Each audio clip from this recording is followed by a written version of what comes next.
Wahdahu la syarikalah wa asyhadu anna Muhammadan abduhu rasulullahi la nabiyya ba'dah. Dalam kesempatan yang berbahagia ini, mari kita sejenak memanjatkan puji dan syukur kehadirat Ilahi Robbi, bahwasanya sampai saat ini kita masih diberikan kesempatan oleh Allah Subhanahu wa taala untuk mengarungi kehidupan ini dan sekaligus beribadah padanya. Dalam rangka mensyukuri nikmat Allah ini, mari kita mentafakuri ayat-ayat Allah, baik ayat qauliyah maupun ayat kauniyah. Dalam hal ini saya akan mengungkapkan mengenai pentingnya suatu tujuan. Jadi tujuan ini adalah sangat penting dalam setiap kegiatan. Tujuan yang jelas akan memberikan arah dalam setiap kegiatan. Dengan menetapkan tujuan, maka kita akan jelas target yang akan kita capai. Tujuan itu disebut juga adalah sebagai sasaran, sasaran target yang akan dilalui melalui kegiatan-kegiatan yang dilakukan. Nah, yang jelas di sini tujuan kita itu memakan tujuan ke pasar saja. Kalau tujuan ke pasar harus jelas tujuannya mau apa, mau beli apa. Insya Allah akan tercapai apa yang kita tujukan. Tapi kalau ke pasar itu tujuannya tidak jelas, mungkin uang habis, yang target yang urgen yang dibutuhkan oleh kita tidak terbeli. Itu adalah tujuan. Begitupun dalam sholat, sholat itu adalah tujuan yang urgen sekali dalam sholat. Tujuan yang urgen itu adanya di dalam surat Al-Fatihah. Ketika kita sholat itu, cobalah dalam surat Al-Fatihah itu kita resapi dengan hati. Kita harus merasa berhadapan dengan Allah dengan benar dan merasa merinding. Merinding kita ucapan Malik Yaumiddin, Raja, Engkaulah yang Raja sekalian alam. Itu harus terasa getaran hati. Jangan kayak Pak Sori katanya, saya cina kalau bergetar apabila kita itu sedang irisan. Nah, itu kurang jelas. Itu adalah ucapan kaum jahiliyah dulu, suka membulatkan fakta. Nah, dalam Fatihah itu adalah rukun, rukun dan rukun sholat. Kalau sholatnya itu di Fatihahnya itu tidak adalah sholat Nabi Fatihah, tidak ada sholat tanpa adanya Fatihah. Di mana dalam surat Fatihah itu ada yang ihdinas shiratal mustaqim, tunjukkanlah kami ke jalan yang lurus, jalannya orang-orang yang Engkau telah beri nikmat. Orang-orang yang telah diberi nikmat oleh Allah itu sekarang sudah jelas, sudah di surga. Terutama adalah ruhnya, walaupun tulang belalangnya masih di dalam kubur, nanti hari kiamat bisa persatukan.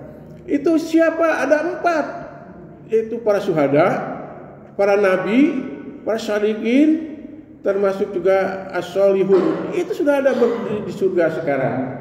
Nah, ucapan ketika siratal ladzina an'amta 'alaihim ghairil maghdubi 'alaihim waladdallin. Ketika ucapan yaitu jalannya orang-orang yang telah Engkau beri nikmat, kita harus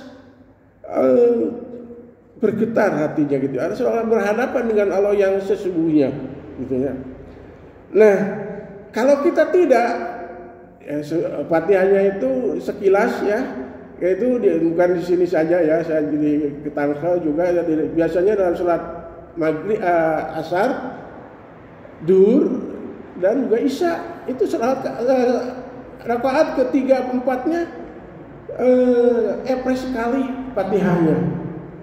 Karena dalam Allah Subhanahu wa taala juga telah berfirman, ya ayyuhalladzina amanu la taqrabus shalat, janganlah engkau melakukan salat wa antum sukara, kalau kamu itu mabuk. Ya. Mabuk itu bukan teler begini, bukan. Tapi hatta ta'lamu ma ta'kulun. Jadi apa yang diucapkan itu adalah ta'lamun, yaitu mengetahui, sadar apa yang kita ucapkan. Nah, itu adalah tidak mabuk, ya. Jadi Pak Dadang, Pak Dadang di bawah. Pak Dadang itu dalam sholat, dalam Fatihah itu harus yakin, karena Fatihah itu adalah rukun, dan kalau tidak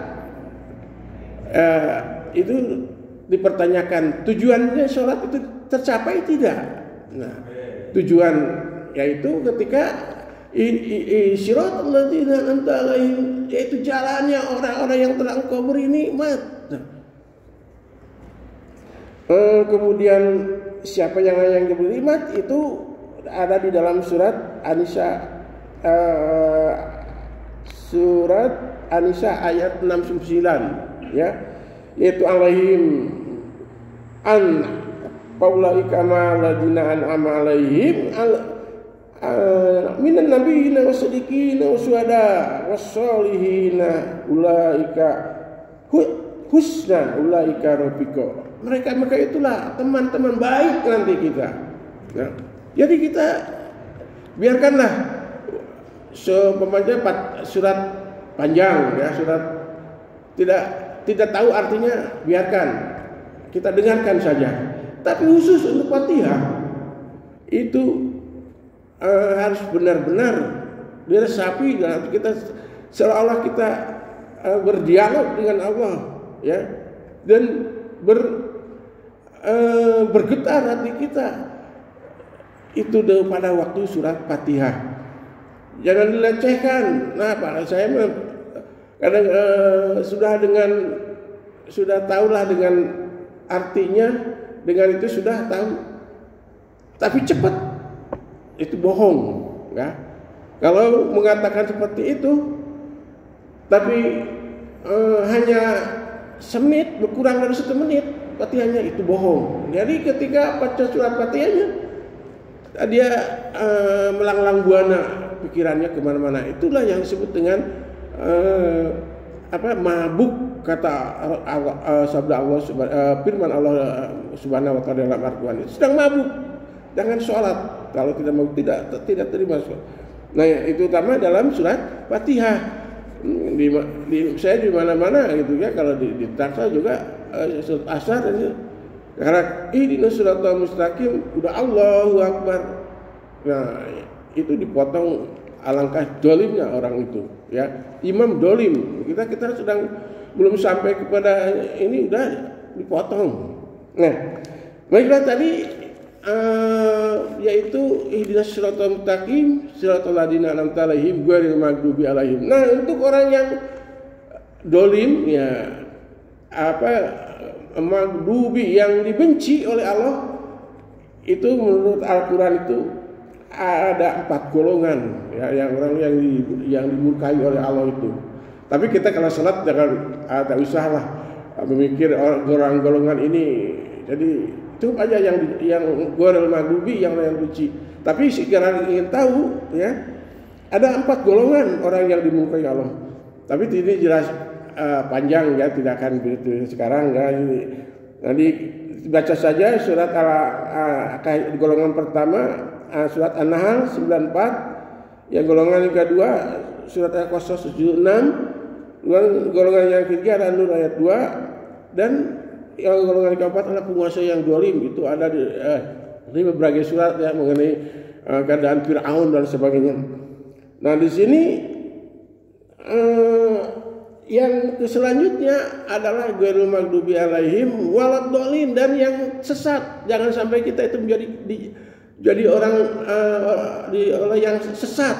Nah, mengenai yang sesat juga ada 10 golongan orang yang termasuk orang yang sesat. Dan ini dalam Al-Quran jelas, tapi saya pun tidak bisa diterangkan sekarang ya. Tapi yang jelas di situ ada di dalamnya adalah orang yang dolim. Nah, termasuk jadi yang sesat di dalamnya itu ada orang yang dolim. Yang dolim ini yang Allah tidak akan mengampuni dosa seseorang kecuali kita telah meminta kepada orang itu ya apa yang kita salahkan, apa yang kita lakukan minta cepat langsung. Contoh, saya kemarin tidak bisa ceramah di sini, saya langsung saya tidak bisa. Ini bukan masalah dibayar nanti dibayar, tapi ini adalah merupakan amanat. Ya, amanat. Kalaupun tidak bisa mengerjakan itu, tolonglah kasih tahu, minta maaf. Ya. Segala apapun kita harus minta maaf. Iftar untuk siapa? Untuk yang berbuka. Kita makan. Ya itu juga termasuk gitu ya. Ibarat kita mengerjakan Pak Usep ini ada alauh. Kita ikut aja di situ tanpa Pak Usep mempersilahkannya. Nah, jadi kalau itu bukan tidak boleh. Ya, asal ini kepada yang berpuasa saya meminta ya maaf. Nah, itu adalah jangan pipit, tak amit malah teminta. Itu dalam bahasa Sunda. Nah, jangan sampai. Jadi nanti di akhirat akan tetap Allah akan ini sini ada juga ya. Wala tahsabanna, situ lagi ya. Wala tahsabanna wa ginna amma ya alu zalimun. Jangan engkau mengira bahwa Allah itu ada lengah terhadap pekerjaan-pekerjaan orang yang dolim. Yang lengah nanti ada hubungannya. Nah, itu wa inna ma yuwarihum yaumi yasuna bil absar. Dan sesungguhnya itu pada hari itu adalah mereka itu akan tercengang ya. Ketika mata itu tahu bahwa ini ada dulu tidak meminta maaf kepada orang yang tidak. Ini saja ya mungkin yang bisa saya sampaikan, termasuk juga ini yang imam ya. Imam juga tugas imam dolim nih kalau tidak kasih tahu. Kalau ada halangan ya Rasulullah tahu ya, supaya kita inpas gitu, tidak ada ganjelan kepada orang lain gitu ya. Yang jadi kita semuanya itu adalah Allah Subhanahu wa taala tetap akan memperhitungkan amal perbuatan kita di yaumul jazaa kelak. Untuk itu kita mari bersama-sama tingkatkan ukhuwah Islamiyah itu dengan kata-kata yang baik ya. Dan istilahnya itu saling ya. Nah gitu saja mungkin yang saya sampaikan. Mudah-mudahan ada guna manfaatnya bagi saya sendiri dan bagi kita semua ya. Yang baiknya adalah dari benar-benar dari Allah Subhanahu wa taala, yang sayangnya adalah kesalahan saya sendiri. Mohon maaf. Aku qouli hada astagfirullah wa lakum billahi taufiq wal hidayah. Wassalamualaikum warahmatullahi wabarakatuh.